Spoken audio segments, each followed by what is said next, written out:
بسم اللہ الرحمن الرحیم۔ السلام علیکم، ہمارے چینل میں خوش آمدید۔ ہمیشہ سے یہی کہا جاتا ہے کہ انسان اپنے دوستوں کی وجہ سے ہی پہچانا جاتا ہے، مگر ہم پھر بھی دوستوں کا انتخاب سوچ سمجھ کر نہیں کرتے۔ ہمیں لگتا ہے کہ ہم خود اچھے ہیں تو ہمارے دوست جیسے بھی ہوں اس سے کیا فرق پڑتا ہے، لیکن ہم یہ بات جان کر بھی انجان بن جاتے ہیں کہ دوستوں کی صحبت ہماری زندگی اور آنے والی زندگی پر خاصا فرق ڈالتی ہے۔ میرا نام ریدا ہے اور میں کراچی کے ایک چھوٹے سے شہر کی تنگ گلیوں والے کرائے کے مکان میں اپنے گھر والوں کے ساتھ رہتی ہوں۔ میری 2 بہنیں اور 2 بھائی تھے۔ دونوں بہنوں کی شادی ہو چکی تھی اور ایک بھائی کی بھی شادی ہو چکی تھی، جبکہ دوسرا روزگار کے سلسلے میں بیرون ملک میں مقیم تھا اور میرے والد فالج کے اٹیک کے بعد سے چارپائی سے ہی لگ کر رہ گئے تھے۔ اماں کو شروع سے میرا دوستوں کے ساتھ ملنا ملانا کچھ خاص پسند نہیں تھا، مگر میری ایک ہی دوست تھی جس کا نام زبیریہ تھا اور وہ میری بچپن کی دوست تھی، اس لیے اماں کو اس کے ساتھ ملنے پر کوئی اعتراض نہیں تھا۔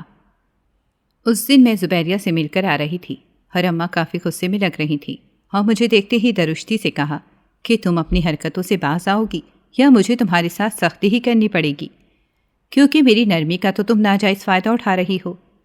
تو میں نے ان کے غصے سے خائف ہو کر کہا کہ کیا ہوا ہے، میں نے کیا کیا ہے؟ انہوں نے کہا کہ جب میں نے تمہیں منع کیا تھا کہ تم زبیریہ سے ملنے نہیں جاؤ گی تو تم دوبارہ کیوں گئی؟ میرے تنے ہوئے اعصاب ایک دم ڈھیلے ہو گئے۔ میں تو سمجھی کہ پتہ نہیں کیا ہو گیا ہے جو اماں کا پارا آسمان کو چھو رہا ہے، جس پر اماں نے یہ قیامت برپا کی ہوئی ہے، اور پھر قدرے اطمینان سے کہا کہ اماں آپ اتنی زیادہ برہم کیوں ہو رہی ہیں؟ میں کوئی پہلی بار تو اس کے گھر نہیں گئی۔ تو اماں کا غصہ پہلے سے زیادہ بڑھ گیا اور کہنے لگی کہ یہی تو میں تم سے کہہ رہی ہوں کہ اپنے ان دوستوں کو خدا کے لیے اب ختم کر دو۔ تو میں نے اماں سے کہا کہ اماں وہ میری بچپن کی سہیلی ہے۔ تو انہوں نے کہا کہ بچپن ختم ہو گیا ہے نا؟ تو پھر میں نے فوراً سر ہلایا تو انہوں نے کہا کہ ابھی سہیلیوں کو بھی ختم کر دیں، اور مجھے اب اگر علم ہوا کہ تو اس زبیریہ سے ملی ہے تو میں تیرا وہ حشر کروں گی کہ تو کسی کو منہ دکھانے کے لائق نہیں رہے گی۔ میں دوبارہ تجھے اس گھر میں داخل نہیں ہونے دوں گی۔ یہ کہہ کر وہ وہاں سے چلی گئیں اور میں تو حیرانی سے ان کو دیکھتی ہی رہی۔ میری بھابھی کچن میں کام کر رہی تھی اور ویسے گھر میں اور کوئی اس وقت موجود نہیں تھا۔ مجھے سمجھ نہیں آ رہا تھا کہ اماں نے پہلے تو بس مجھے اتنا ہی کہا تھا کہ تم آئندہ سے اپنی سہیلیوں کے گھر نہیں جاؤ گی، اتنی زیادہ سختی نہیں کی تھی۔ اسی لیے مجھے اب سمجھ میں نہیں آ رہا تھا کہ اب ایسا کیا ہو گیا تھا کہ اماں نے اس قدر سختی سے کہا تھا۔ میں الجھی اور پریشان ہوئی، باورچی خانے میں آ گئی اور سوچا کہ بھابھی سے پوچھتی ہوں، کیونکہ میرے پاس اب سہیلیوں کے نام پر بس زبیریہ ہی رہ گئی تھی۔ باقی سہیلیاں اسکول کے بعد ختم ہو گئی تھیں اور وہ میرے لیے بہت زیادہ اہم بھی تھی اور میرے لیے وہ بہنوں جیسی تھی، تو میں اس کو کیسے چھوڑ سکتی تھی؟ پھر آخر ایسا کیا ہوا تھا کہ اماں نے اس قدر سختی سے کہا تھا؟ میں باورچی خانے میں آئی تو بھابھی آٹا گوندھ رہی تھیں اور اس نے میری موجودگی کا کوئی خاص نوٹس نہیں لیا تھا۔ میری اور بھابھی کی آپس میں کوئی خاص بنتی نہیں تھی، کیونکہ سچ تو یہ ہے کہ اپنے بھائی کے لیے میں زبیریہ کا رشتہ کرنا چاہتی تھی، مگر اماں اس بات کے لیے نہیں مانی تھیں۔ میں نے اتنا زیادہ اماں کی منتیں کی تھیں، روئی بھی تھی، بہت بلیک میل بھی کیا تھا، مگر اماں کو میری بھابھی پتہ نہیں کب پسند آ گئی تھیں اور انہوں نے کہا تھا کہ اس کو ہی اپنی بہو بناؤں گی۔ اس وجہ سے مجھے پہلے روز ہی بھابھی بالکل اچھی نہیں لگتی تھی۔ شروع میں اس نے میرے ساتھ بنانے کی کوشش کی تھی، مگر میں نے کوئی خاص منہ نہیں لگایا تھا، تو وہ اپنے ہی خول میں بند ہو کر رہ گئی تھی۔ خیر میں نے سوچا کہ شاید وہ خود ہی بتا دیں، مگر جب اس نے نہیں بتایا تو میں نے کہا کہ اماں کو کیا تم نے میرے خلاف بھڑکایا ہے؟ وہ اس نے مجھے حیرانگی سے دیکھا اور کہا کہ یہ گھر میرا ہے اور اپنے گھر کا سکون مجھے بہت عزیز ہے، سو مجھے کیا ضرورت پڑی ہے کہ میں کوئی ایسی بات کروں کہ جس سے گھر کا ماحول خراب ہو؟ میں نے کہا کہ شاید میں کام کے وقت گھر سے زبیریہ کے گھر چلی گئی تھی تو تمہیں برا لگا ہو۔ تو اس نے کندھے اچکا کر کہا کہ مجھے علم نہیں تھا کہ تم کہاں پر گئی ہو، اور نہ ہی میری ایسی عادت ہے کہ میں دوسروں کی ٹو لیتی پھروں اور اس کے بارے میں کسی کو بدگمان کروں۔ تم اپنے حصے کا کام کر کے گئی تھی تو مجھے کیا مسئلہ ہوگا؟ اس کا انداز بالکل نارمل تھا، تو میں پھر بھی پرسوچ انداز سے شیلف کے ساتھ ٹیک لگا کر اسے دیکھنے لگی۔ تو اس نے استفہامیہ نظروں سے مجھے دیکھا اور کہا کہ کیا ہوا ہے؟ تو میں نے کہا کہ اماں نے مجھے اس قدر سختی کے ساتھ زبیریہ کے ساتھ دوستی ختم کرنے کو کیوں کہا ہے؟ تو اس نے نفی میں سر ہلا کر لا علمی کا اظہار کرتے ہوئے کہا کہ مجھے کیا معلوم ہوگا؟ تو میں نے بڑی مشکل سے اپنا غصہ کنٹرول کرتے ہوئے کہا تمہاری اور اماں کی بڑی گاڑی چھنتی ہے، تو مجھے معلوم ہے کہ تمہیں ضرور علم ہوگا کہ ایسا کیا ہوا ہے، اس لیے مجھے بتاؤ کہ کیا ہوا ہے۔ تو اس نے پہلے مجھے دیکھا اور پھر اماں کے کمرے کی جانب، جس کا دروازہ بند تھا، اور ایسا تب بھی ہوتا تھا جب اماں کا پارا خاصا چڑھا ہوتا تھا، اور اس کا مطلب یہی ہوتا تھا کہ جب تک میں خود کمرے سے باہر نہیں نکلوں گی کوئی کمرے کے دروازے تک نہ آئے، اور ایسا تب ہی ہوتا تھا جب کوئی بہت بڑی بات ہوتی تھی۔ اسی لیے میرے لیے یہ بہت بڑی بات تھی کہ آخر اماں اتنے غصے میں کیوں تھیں، مگر مجھے کیا علم تھا کہ دوستی میرے لیے یوں آزمائش بننے والی ہے۔ تو اس نے کہا کہ پچھلی گلی میں کوئی 2 دوستیں رہتی تھیں، نازش اور عمیرہ۔ تو میں نے فوراً سر ہلایا اور کہا کہ ہاں مجھے ان کا پتہ ہے، ان کو کیا ہوا ہے؟ تو اس نے کہا کہ ان دونوں میں بہت دوستی تھی اور ایک دوسرے کے بغیر گزارا نہیں ہوتا تھا۔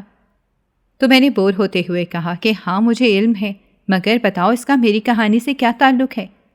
تو اس نے گہری سانس لے کر کہا کہ اس میں سے جو نازش ہے وہ اپنی دوست کی مدد سے گھر سے بھاگ گئی ہے، اور سننے میں آیا ہے کہ وہ سارا دن ایک دوسرے کے ساتھ گزارتی تھیں، تو ساری منصوبہ بندی اس کے گھر پر ہی ہوئی تھی، اس کی مدد سے ہی وہ گھر سے بھاگی ہے، اور عمیرہ کے گھر والوں کو اب پولیس پکڑ کر لے گئی ہے۔ یہ بات سن کر تو میں نے ازحد حیرانی اور بے یقینی سے بھابھی کو دیکھا اور کہا ایسا کیسے ممکن ہے؟ وہ تو بہت اچھی لڑکیاں تھیں، کیونکہ زیادہ نہیں مگر ہم لوگ تھوڑا بہت ایک دوسرے کو جانتے تھے، اور ان کی دوستی تو واقعی میں ہر جگہ مشہور تھی۔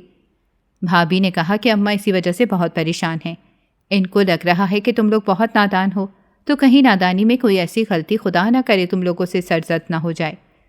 تو میں نے دکھ سے بھابھی کو دیکھا اور کہا کہ ایسی کوئی بات نہیں ہے، اور نہ ہی ہم لوگوں کا دھیان کبھی ان چیزوں کی طرف گیا ہے۔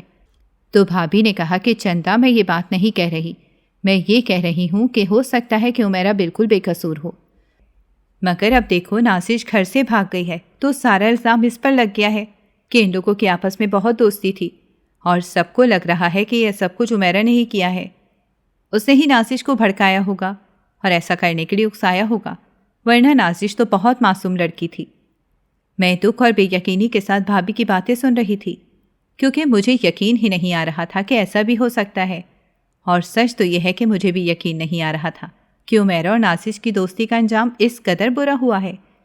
تو اس نے مزید کہا کہ اس لیے اماں کو ڈر لگ رہا ہے کہ خدا نہ کرے کہ کل کو کچھ ایسا ہوتا ہے تو کہیں ہم لوگ بھی اس چنگل میں نہ پھنس جائیں، کیونکہ تمہیں اتنا تو پتہ ہے نا کہ زبیریہ کی بھابھی اور عمیرہ کی بھابھی کی بھی آپس میں کافی لگتی تھی، تو اسی وجہ سے وہ یہ کہہ رہی ہیں کہ کہیں خدا نہ کرے ہم لوگ بھی سارے معاملے میں پھنس نہ جائیں۔ یہ کہہ کر وہ وہاں سے چلی گئیں، اور میں بے یقینی کے ساتھ یہی سوچتی رہی کہ ایسا کیسے ممکن ہے۔ اس کے بعد میں شام کو ہی کمرے سے نکلی تھی، اور میں نے بھی کچھ نہیں کہا تھا، اور دل میں یہی سوچا تھا کہ ٹھیک ہے میں زبیریہ کے ساتھ دوستی ختم کر دوں گی، کیونکہ یہ نہ ہو کہ کل کو کچھ ایسا واقعہ ہو جائے تو میں کیا کروں گی، کیونکہ مجھے اتنا معلوم تھا کہ میرے بھائی بہت سخت تھے، انہوں نے تو میرا قتل ہی کر دینا تھا، مگر قسمت کچھ اور ہی طے کر کے بیٹھی ہوئی تھی، جس کا میں نے خواب اور خیال میں بھی نہیں سوچا تھا۔ چند دن یوں ہی گزرے، اور مجھے پھر شدت کے ساتھ زبیریہ کی یاد آنے لگی تھی، کیونکہ میرے پاس صرف وہی دوست تھی، اور میرے پاس بہت سی باتیں اکٹھی ہو چکی تھیں جو مجھے اس کے ساتھ شیئر کرنی تھیں، لیکن اب میں بہانہ تلاش کر رہی تھی کہ کیسے میں اس کے گھر جاؤں۔ اتنا تو مجھے معلوم تھا کہ اگر میں نے اماں سے اجازت مانگی تو اماں نے واقعی میرا حشر نشر کر دینا تھا، اور ان سے اجازت مانگنے کی غلطی میں کر بھی نہیں سکتی تھی۔ جب مجھے علم ہو چکا تھا کہ نازش اور عمیرہ کی وجہ سے یہ سب کچھ ہو رہا تھا، اس دن میری بڑی بہن ہم سے ملنے آ گئی، اور اس کو اچانک دیکھ کر مجھے بہت زیادہ خوشی ہوئی تھی۔ میری پہلے اپنی بہنوں کے ساتھ ہی زیادہ دوستی تھی، مگر ان کی شادی کے بعد میری دوستی زبیریہ کے ساتھ زیادہ ہو گئی تھی، کیونکہ انسان کو زندگی میں رشتوں سے زیادہ دوست چاہیے ہوتے ہیں، اور اس کی وجہ سے اب میرا دل اس کے بغیر نہیں لگتا تھا۔ میں اماں کو یقین دلانا چاہتی تھی کہ ہم لوگ ایسا کچھ بھی نہیں کریں گے، اور زبیریہ بھی ایسی نہیں ہے، کیونکہ آپ اپنے دوستوں کو اچھی طرح جانتے ہیں، لیکن مجھے معلوم تھا کہ وہ میری باتیں نہیں سنیں گی۔ اماں میری بڑی بہن کی باتیں بہت زیادہ مانتی تھیں، اور ان کی باتوں پر خاصا یقین بھی کرتی تھیں، تو میں نے سوچا کہ کیوں نہ میں باجی سے بات کر لوں، اور وہ اماں کو اس بات کے لیے راضی کر لیں گی کہ یہ زبیریہ اور میں ایسی کوئی حرکت نہیں کریں گے جس سے ان کا سر نیچا ہو یا ایسا کوئی حادثہ پیش آئے۔ تو اور میں انتظار کر رہی تھی کہ کب اماں یہاں سے اٹھ کر جائیں اور میں بات کروں، تو پھر اماں اس کے لیے بازار سے کھانے کو کچھ لینے گئی تھیں۔ تو میں نے اپنی بڑی بہن سے کہا کہ باجی مجھے آپ سے بڑی اہم بات کرنی ہے۔ تو انہوں نے حیرانی سے مجھے دیکھا اور کہا کہ کیا ہوا ہے، کیا بات کرنی ہے؟ تم کرو، میں سن رہی ہوں۔ تو میں نے گہری سانس لیتے ہوئے کہا کہ آپ کو نازش اور عمیرہ والے معاملے کا علم تو ہوگا۔ تو انہوں نے سر کو ہلایا اور دکھ سے کہا میں تو حیران رہ گئی ہوں یہ بات سن کر، اتنا دکھ ہوا ہے جس کی کوئی حد نہیں۔ کیسے ان دونوں کی دوستی مشہور تھی، مگر بیچاریوں کو نظر ہی لگ گئی ہے کس قدر برا انجام ہوا ہے۔ اللہ پاک سب بچیوں کی عزت کی حفاظت کرے، مگر یہ لڑکیاں آج کل کی بہت نادان ہیں، جانے انجانے میں ایسی غلطیاں کر جاتی ہیں جس کے بدلے میں عمر بھر کے لیے صرف پچھتانا ہی ان کی قسمت میں لکھ دیا جاتا ہے۔ اور وہ نازش کہاں گئی ہے، تمہیں کیا لگتا ہے وہاں پر اس کی قدر ہوگی؟ اماں بھی آگے یہی کہہ رہی تھیں کہ جو لڑکا اس کو گھر سے بھگا کر لے گیا ہے وہ اس کو عزت سے تو نہیں رکھے گا، ہو سکتا ہے کہ وہ اس کو کہیں بیچ دے یا خدا نہ کرے اسے کہیں جسم فروشی پر ہی مجبور کر دے، تو وہ کیا کرے گی؟ اور پیچھے اس نے عمیرہ کی زندگی کو بھی برباد کر دیا، کیونکہ مجھے یقین ہے کہ عمیرہ نے اس کا ساتھ نہیں دیا ہوگا۔ ان کی بات سن کر میں پریشان ہو گئی تھی اور سوچا کہ یہ کیا میری خاک مدد کریں گی، یہ تو بہت ہی پریشان لگ رہی ہیں۔ مجھے خاموش دیکھ کر انہوں نے کہا ہاں تم کیا کہہ رہی تھی، تم نے مجھ سے کیا بات کرنی تھی؟ تو میں نے کہا کہ آپ زبیریہ کو اچھی طرح جانتی ہیں نا؟ انہوں نے فوراً سر ہلایا اور کہا کہ ہاں میں اس کو بہت اچھی طرح جانتی ہوں، کیا ہوا ہے؟ تو میں نے کہا کہ اماں نے مجھے اس کے ساتھ دوستی ختم کرنے کو کہہ دیا۔ تو اس نے حیرانی سے مجھے دیکھا اور کہا کہ کیوں، کیا ہوا ہے، اس نے کچھ غلط بات کی ہے؟ تو میں نے کہا نہیں، یہ نازش اور عمیرہ ہی ہمارے جوڑوں میں آ کر بیٹھ گئی ہیں۔ اماں کو اتنا سمجھ آ جانا چاہیے کہ ہم کو اتنی بے وقوف نہیں ہیں کہ ہم لوگ ایسی حرکت کریں گے۔ میں نے اماں سے بات کرنے کی کوشش کی، مگر ان کے غصے اور قطعی لہجے نے مجھے اجازت ہی نہیں دی کہ میں ان سے بات کر کے ان کو یقین دلا سکوں، جبکہ اماں بہت زیادہ ڈر چکی ہیں اور ان کو لگ رہا ہے کہ میں بھی شاید ایسا ہی کر دوں گی۔ تو اسی وجہ سے انہوں نے مجھے سختی سے منع کر دیا ہے کہ اگر میں نے زبیریہ کے ساتھ دوستی رکھی تو وہ میرا حشر نشر کر دیں گی اور مجھے دوبارہ گھر میں داخل نہیں ہونے دیں گی۔ میں نے اماں کے الفاظ دہرائے تو میری بہن نے کافی حیرانی سے مجھے دیکھا، پھر انہوں نے مجھے دیکھتے ہوئے نرم لہجے میں کہا کہ دیکھو، نازش اور عمیرہ کی دوستی کی وجہ سے اماں خائف ہو چکی ہیں اور ان کو لگ رہا ہے کہ بچیاں نادان ہوتی ہیں اور وہ غلطیاں کر دیتی ہیں، تب ان کو احساس نہیں ہوتا، مگر بعد میں جب احساس ہوتا ہے تب پانی سر سے گزر چکا ہوتا ہے۔ میں نے دکھ سے اپنی بہن کو دیکھا اور کہا کہ کم از کم تم لوگوں کو تو مجھ پر یقین رکھنا چاہیے، انسان کو اوروں پر نہ صحیح مگر اپنی تربیت پر تو یقین ہونا چاہیے۔ تو میری بھابھی بھی وہاں پر آ گئیں، میرے چہرے پر ناگواری پھیل گئی اور تب ہی وہ کہنے لگی کہ بات صرف تربیت کی نہیں ہے، نازش اور عمیرہ کے والدین نے بھی تربیت بہت اچھی کی تھی، بہت سا اثر صحبت کا بھی ہوتا ہے، اور اماں اسی لیے پریشان ہو رہی ہیں کہ دیکھ لو کہ عمیرہ کے گھر والوں کا کیا حال ہوا ہے۔ بھابھی کی یہ بات سن کر میں نے انتہائی غصے سے بھابھی کو دیکھا اور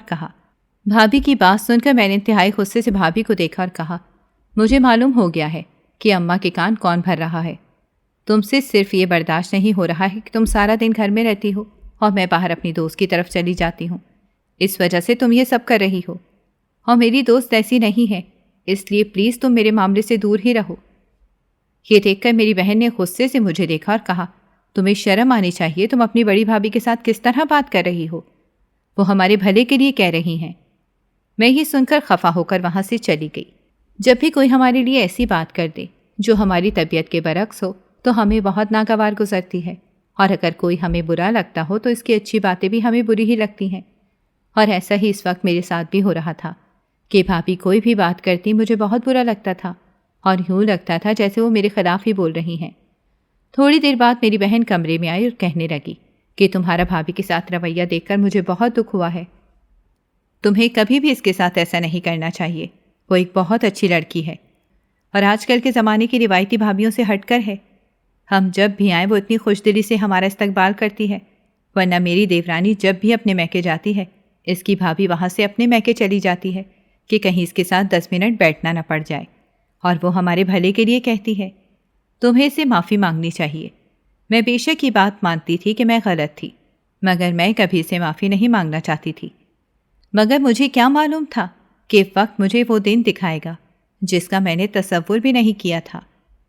میری بہن بس خاموش ہو گئی اور مجھے اندر ہی اندر اس بات کا علم تھا کہ وہ واقعی یہ بات ہمارے بھلے کے لیے کہتی ہے، مگر پتہ نہیں کیوں مجھے وہ بالکل بھی اپنے ارد گرد برداشت نہیں ہوتی تھی۔ مگر پھر میری بہن نے مجھے یقین دلایا کہ وہ اماں کے ساتھ بات کرے گی اور اماں مجھے زبیریہ کے گھر آنے جانے دیں گی، تو یہ سن کر میں بہت خوش ہو گئی اور میرا موڈ بھی بہت اچھا ہو گیا۔ اس کے بعد وہ شام تک ہمارے گھر ہی رہی تھی اور اماں سے اس نے بات بھی کی تھی، جس پر اماں نے غصے سے کہا کہ کیا اس نے تمہیں کال کر کے بلایا ہے کہ آ کر میری سفارش کر جاؤ؟ تو اس نے فوراً نفی میں سر ہلا کر کہا کہ نہیں اماں، ایسا کچھ نہیں ہے، یہ تو مجھے یہاں آ کر علم ہوا ہے۔ ہمیں اپنے بچوں پر یقین رکھنا چاہیے۔ جب ہم اپنے بچوں کے لیے دیواریں اونچی کرتے ہیں تو اس سے وہ لوگ باغی ہو جاتے ہیں۔ ضروری نہیں کہ جیسا عمیرہ لوگوں کے ساتھ ہوا ہے، خدا نہ کرے ہمارے ساتھ بھی ایسا ہو۔ اور ویسے بھی زبیریہ کو ہم نے ہمیشہ سے دیکھا ہوا ہے، وہ دیکھی بھالی بچی ہے اور ایسی نہیں ہے۔ تو اماں نے فوراً کہا کہ دیکھا تو ہم نے عمیرہ اور نازش کو بھی ہوا تھا، ان کی گارنٹی بھی میں آج بھی دینے کو تیار ہوں، مگر تم دیکھو وہ کیا کر کے جا چکی ہے۔ مجھے اس چیز سے بہت ڈر لگتا ہے بھائی، ہم عزت دار لوگ ہیں تو ایسا کوئی بھی خطرہ مول نہیں لے سکتے۔ مگر میری بڑی بہن نے کسی نہ کسی طرح اماں کو اس بات کے لیے راضی کر ہی لیا تھا کہ اس کی زبیریہ کے علاوہ کوئی اور دوست بھی نہیں ہے اور انسان کو دوستوں سے ملتے جلتے رہنا چاہیے۔ لیکن آخر میں اماں نے ترس کھا کر جیسے مجھے اجازت ہی دی تھی کہ کبھی کبھار چلی جایا کرو۔ اس کے بعد وہ اپنے گھر چلی گئیں اور میں یوں ہی اپنی زندگی میں تھوڑی مصروف ہو گئی۔ میں نے آگے کالج میں داخلہ لینا تھا اور مجھے معلوم تھا کہ اس کے لیے مجھے اماں کو بہت محنت اور منتیں کر کے منانا پڑے گا۔ اماں نے اس بات کی اجازت نہیں دینی تھی کیونکہ انہوں نے کہنا تھا کہ بس پڑھائی اتنی ہی بہت ہے، اب تمہیں کوئی ہنر سیکھ لینا چاہیے۔ مگر میں نے جیسے ٹی وی ڈراموں میں کالج کی زندگی دیکھی تھی، میں ویسی جینا چاہتی تھی۔ میرا دل چاہتا تھا کہ میں بھی رنگ برنگے کپڑے پہن کر کالج جایا کروں، وہاں میری دوستیں ہوں، ان کے ساتھ بیٹھ کر کیفے میں کھانا کھایا کروں اور یوں زندگی کا لطف اٹھا لوں۔ اب اس بات کے لیے بھی مجھے اپنی بہن کا ہی سہارا لینا تھا، اور اس نے کہا کہ ٹھیک ہے، میں اس ہفتے کے آخر میں آؤں گی، اور خود میں زبیریہ کے گھر چلی گئی کہ اسے بھی جا کر مناتی ہوں۔ میں نے اسے منانے کی بہت کوشش کی مگر وہ کسی بھی طرح اس بات کے لیے راضی نہیں ہو رہی تھی۔ اس کا کہنا تھا کہ میرے گھر والے بھی نہیں مانیں گے اور دوسرا میں پڑھائی نہیں کر سکتی، یہ بہت مشکل کام ہے۔ میں نے اسے بتایا کہ دیکھو کالج میں پڑھائی والا کوئی سین نہیں ہوتا، بلکہ وہاں تو زندگی کا لطف اٹھایا جاتا ہے اور انسان بڑے مزے کے ساتھ وہاں کی زندگی انجوائے کرتا ہے، کم از کم گھر کی اس بورنگ روٹین سے تو جان چھوٹ جائے گی۔ مگر وہ راضی نہیں ہو رہی تھی۔ اس کا کہنا تھا کہ وہ کوئی کپڑے سلائی وغیرہ کرنے کا ہنر سیکھنا چاہتی ہے، تو میں نے اسے کہا کہ تم بیوقوف ہو، پڑھائی کرنا۔ تم بیوقوف ہو، پڑھائی کرنا زیادہ ضروری ہے۔ تو وہ کہنے لگی دیکھو تمہارے 2 بھائی ہیں جو کماتے ہیں اور تمہاری بہنوں کی بھی شادی ہو چکی ہے، تو تم ایسے شوق پال سکتی ہو اور ان کو جی بھی سکتی ہو، جبکہ میرا ایک ہی بھائی تھا تو میری بھابھی اس کو لے کر الگ ہو گئی ہے۔ اب ہمیں اپنے گھر کے لیے کچھ کرنا ہے اور میں تمہاری طرح خوابوں کی دنیا میں جینے والی نہیں ہوں۔ میری 2 چھوٹی بہنیں ہیں، ان کے لیے بھی مجھے کچھ کرنا ہے اور میں وقت ضائع نہیں کر سکتی۔ مجھے اس کی بات سن کر بہت دکھ ہوا تھا اور میں نے کہا کہ میں تمہارے بغیر کالج نہیں جانا چاہتی، تو کیا میں تمہیں اس سے بہتر مشورہ نہ دوں؟ میری بات سن کر اس نے سوالیہ نظروں سے میری جانب دیکھا اور کہا کہ ہاں بالکل دو۔ تو میں نے خوشی سے چہکتے ہوئے کہا کہ ہم پہلے پہل کالج جایا کریں گے اور دوسرے پہلو تم یہ کر لیا کرنا۔ تو اس نے ہنستے ہوئے کہا کہ کر دی نا تم نے پھر سے خوابوں میں رہنے والی حقیقت سے انتہائی دور بات۔ جب انسان کالج سے تھکا ہوا آئے گا تو گھر آ کر کوئی کام نہیں ہو سکتا، اور میں ایسا کوئی رسک نہیں لینا چاہتی کیونکہ میرے پاس اتنے فضول پیسے نہیں ہیں کہ میں کالج کے لیے بھی ضائع کروں۔ یہ بات سن کر مجھے پہلے سے بھی زیادہ دکھ ہوا اور کہا کہ کیا تمہارا کالج جانے کا خواب نہیں ہے؟ اس نے کہا کہ بیوقوف لڑکی کون نہیں چاہے گا کہ وہ محنت و مشقت والی زندگی کے بجائے انسان پرسکون انداز میں جیے۔ ہر شخص چاہتا ہے مگر حالات اجازت نہیں دیتے، اور تم مجھے اس بات کے لیے فورس نہیں کرو گی۔ میں نہیں چاہتی کہ میں کسی کے احساس کمتری میں مبتلا ہو جاؤں۔ یہ بات سن کر میں گہرا سانس لے کر رہ گئی۔ تو اس نے کہا دیکھنا تم وہاں پر جانا اور وہاں پر تمہارے بہت اچھے دوست بن جائیں گے اور تمہیں وہاں میری کبھی یاد بھی نہیں آئے گی۔ تو میں نے ناراضگی سے اسے دیکھا اور کہنے لگی کہ ایسی بات نہیں ہے، جو جگہ میری زندگی میں تمہاری ہے وہ کوئی دوسرا شخص نہیں لے سکتا۔ تم میری بچپن کی سہیلی ہو۔ تو اس نے لبوں پر زخمی مسکراہٹ لاتے ہوئے کہا کہ یہاں بچپن کے بھائی بہن بدل جاتے ہیں جنہوں نے کوکھ سے جنم لیا ہوتا ہے، تو کسی اور کے بارے میں کیا کہا جا سکتا ہے؟ وہاں بیٹھے بیٹھے مجھے ایک دم سے پھر سے احساس ہوا کہ میری بھابھی کتنی اچھی ہے۔ اس کے آنے کے بعد کبھی بھی میرا بھائی بدلا نہیں ہے، بلکہ ہمارے پہلے سے بھی زیادہ پرواہ کرتا ہے۔ اور تبھی زبیریہ نے بھی کہہ دیا کہ بھابھی کے معاملے میں تم بڑی خوش نصیب ہو، تمہیں بڑی اچھی بھابھی ملی ہے یار، اور ہمیں پتہ نہیں کس غلطی کی سزا ملی ہے، یا وہ آزمائش ہے، بالکل ہی سمجھ نہیں آ رہا۔ یہ سن کر میں نے اسے گلے لگایا اور کہا کہ دیکھنا ایک دن سب کچھ ٹھیک ہو جائے گا۔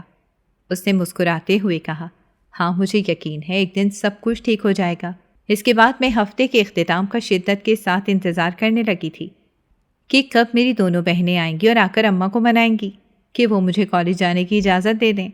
اور جب میری بہنوں نے کہا تو توقع کے عین مطابق اماں نے کہا کہ بالکل بھی نہیں، میں نے سے کہا ہے کہ یہاں قریب ہی ایک سرکاری ادارہ ہے اور وہاں پر لڑکیوں کو سلائی کڑھائی سکھائی جا رہی ہے، اور اس کے کچھ سالوں بعد ہم نے شادی کر دینی ہے، تو بہتر ہے کہ یہ سلائی کڑھائی سیکھے جو کام آئے گی، یہ تعلیم کچھ بھی نہیں دیتی۔ جس پر میری بہن نے اماں سے کہا کہ آپ نے ہماری بھی وقت پر شادی کر دی تھی اور ہمیں پڑھنے کا موقع نہیں ملا تھا، تو آپ کو کیا لگ رہا ہے کہ سسرال والے ہمیں سروں پر اٹھا کر بٹھا رہے ہیں؟ ایسا کچھ بھی نہیں ہوتا اماں، سسرال کی زندگی انسان کے لیے بس ایک آزمائش ہی ہوتی ہے اور ایک جوا ہی ہوتی ہے کہ کوئی قسمت والا ہی اسے جیت پاتا ہے۔ اسی لیے آپ اس کو پڑھنے کی اجازت دے دیں، کیونکہ آج کل کے دور میں پڑھائی کی ہی اہمیت ہے، باقی کسی ہنر کی کوئی قدر نہیں کرتا۔ تو میری دوسری بہن نے بھی کہا کہ اماں میری دیورانی پڑھی لکھی ہے، تو آپ یقین کریں وہ اپنا کماتی ہے اور سب کے گرد لٹو کی طرح گھومتے ہیں، اور سب اس کے گرد لٹو کی طرح گھومتے ہیں۔ وہ غلط بات بھی کرتی ہے تو سب اس کی بات کو اہمیت دیتے ہیں، اور ان کو لگتا ہے کہ وہ پڑھی لکھی ہے، تجربے کار ہے، تو وہ بالکل ٹھیک کہہ رہی ہے۔ تو اگر آپ چاہتی ہیں کہ آپ کی بیٹی کی قدر ہو تو آپ اس کو پڑھنے کی اجازت دے دیں۔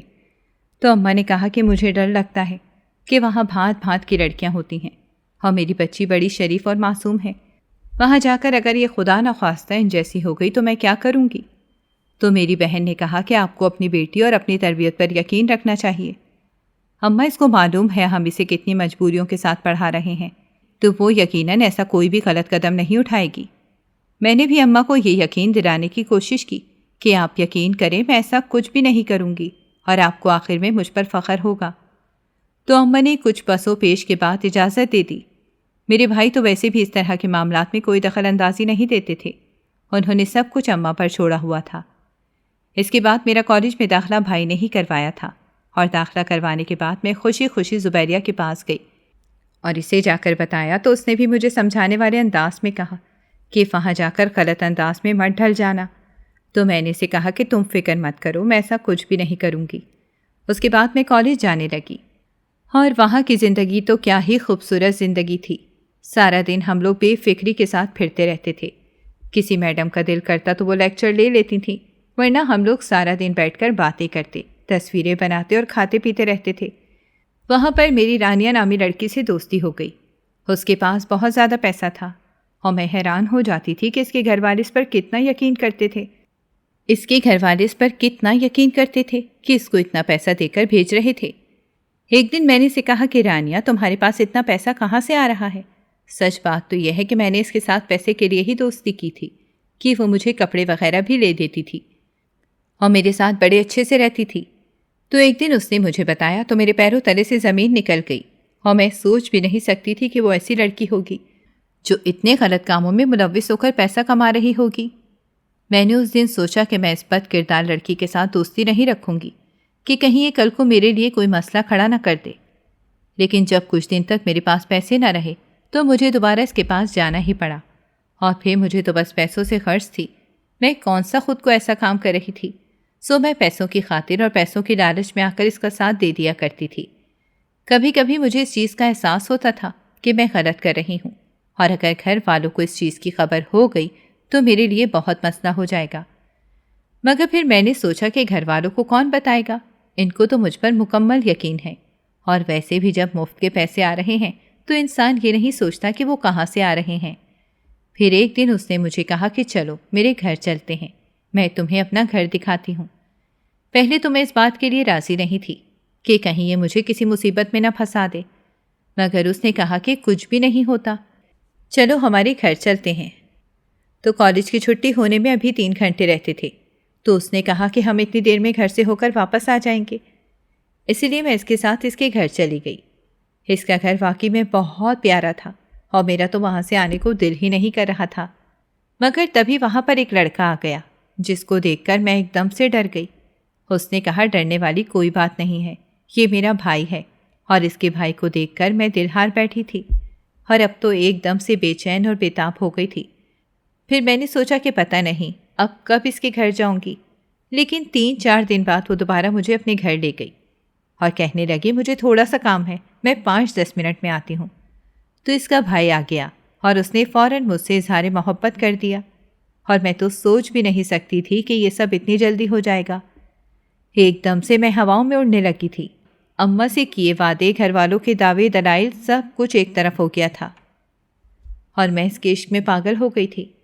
پھر اس کے بعد ہم لوگ ملنے لگے تھے اور میں یہ جانتی تھی کہ اگر گھر میں سے کسی نے یہ دیکھ لیا تو مجھے زندہ درگور کر دیں گے۔ تو میں نے اسے کہا کہ تم میرے گھر رشتہ لے کر آ سکتے ہو۔ اس نے کہا اب یہ ممکن نہیں ہے، اور مجھے یقین ہے تمہارے گھر والے بالکل بھی نہیں مانیں گے، اور یہ بات تو میں بھی جانتی تھی۔ پھر وہ مجھے اس بات کے لیے اکسانے لگا کہ مجھے گھر چھوڑ دینا چاہیے اور اس کے ساتھ بھاگ جانا چاہیے۔ یہ بہت بڑی بات تھی، مگر اس نے کہا کہ اگر میں ایسا نہیں کروں گی تو وہ مجھے چھوڑ دے گا، اور میں اس کو کسی بھی قیمت پر چھوڑنا نہیں چاہتی تھی۔ اور ایک رات میں نے سب کے اعتبار کو ٹھیس پہنچا کر بھاگنے کا فیصلہ کر لیا اور میں گھر سے بھاگ گئی اور قبرستان کے پاس سے گزر رہی تھی۔ وہاں کچھ ایسا ہوا کہ میں مسجد میں جا کر رو رو کر معافی مانگنے لگی، اور میرا دل کانپ رہا تھا کہ مسجد سے آنے والی آواز نے میرے اندر قیامت برپا کر دی تھی۔ اندر سے آواز آ رہی تھی کہ میں دنیا کی رنگینیوں میں کھو کر غلطیوں پر غلطیاں کرتی رہی، اور آج عذاب قبر نہیں سہا جا رہا، اور اس آواز نے مجھے اندر سے جھنجھوڑ دیا تھا۔ میرے دل سے اس کی محبت ایک دم سے نکل گئی تھی، اور اب میں نے سوچا کہ اگر گھر گئی تو گھر والے مجھے مار دیں گے، مگر پھر بھی میں نے ہمت کی اور سوچا کہ ان سے معافی مانگ لیتی ہوں۔ جب میں گھر گئی تو گھر میں سب بہت پریشان تھے، کیونکہ شاید ان کو علم ہو چکا تھا کہ میں گھر چھوڑ کر جا چکی ہوں۔ مجھے دیکھتے ہی اماں نے فوراً مجھے پکڑا تو میری بھابھی فوراً آگے آ گئی اور کہنے لگی کیا ہو گیا ہے؟ اس کو میں نے ہی بھیجا تھا کہ صدقے کے لیے جو گوشت تھا وہ وہاں پر جا کر رکھا ہے جو سامنے منڈیر ہے۔ تو سب نے اس کو حیرانی سے دیکھا اور کہا کہ تم نے پہلے کیوں نہیں بتایا؟ تو انہوں نے کہا کہ مجھے ڈر تھا کہ اگر اس کو کچھ ہو گیا تو سارا الزام مجھ پر نہ آ جائے، اور میں از خود حیرانی سے اپنی بھابھی کو دیکھ رہی تھی کہ اس نے کس قدر مخلصی نبھا کر مجھے بچایا تھا۔ اس کے بعد کسی نہ کسی طرح سارا معاملہ رفع دفع ہو گیا اور میں نے اپنی بھابھی کے آگے ہاتھ جوڑ کر اس سے معافی مانگی۔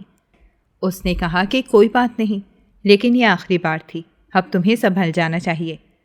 اور اس کے بعد میں واقعی میں سنبھل گئی تھی، اور مجھے اس چیز کا احساس ہو گیا تھا کہ تربیت سے زیادہ انسان کے اپنے اعمال میٹر کرتے ہیں، کہ تربیت تو میرے والدین نے بہت اچھی کی تھی، مگر میں بھی عام لڑکیوں کی طرح بہک گئی تھی۔ میں آج بھی اللہ پاک کا شکر ادا کرتی ہوں کہ اس نے صحیح وقت میں میری آنکھیں کھول دی اور میں غلط قدم اٹھانے سے رک گئی۔ اگر اس دن میں وہ غلط قدم اٹھا لیتی تو میرے گھر والوں کی عزت مٹی میں مل جاتی اور میں بھی زندگی بھر سکون میں نہیں رہ پاتی۔ ہمارے ماں باپ جو ہماری تربیت میں کسی بھی قسم کی کوئی کمی نہیں چھوڑتے، تو ہمیں بھی ان کی اس تربیت کا پاس رکھنا چاہیے۔ لڑکیوں کو کبھی بھی جلد بازی میں کوئی فیصلہ نہیں کرنا چاہیے۔ لڑکیوں کی عزت چڑیوں کی پروں کی مانند ہوتی ہے، بہت ہی نازک۔ اگر ایک بار لڑکیاں دہلیز پھیلانگ جائیں تو کبھی بھی معاشرے میں وہ عزت مقام نہیں پا سکتی۔ میری تمام لڑکیوں سے درخواست ہے کہ کبھی بھی جلد بازی میں کوئی فیصلہ نہ کریں اور کسی کے بہکاوے میں آ کر اپنی زندگی کو کسی بھی داؤ پر نہ لگائیں، کیونکہ کسی بھی لڑکی کا ایک غلط قدم اس کی ساری زندگی کی بربادی کا باعث بنتا ہے، نہ کہ اس کی بربادی اس کے پورے خاندان کی بربادی کا باعث بن جاتا ہے۔ ناظرین، اگر آپ کو ہماری کہانی اچھی لگی ہے تو ویڈیو کو لائک کریں، شیئر کریں اور ہمارے چینل کو سبسکرائب کریں۔ اگلی ویڈیو تک اجازت دیں۔ اللہ حافظ۔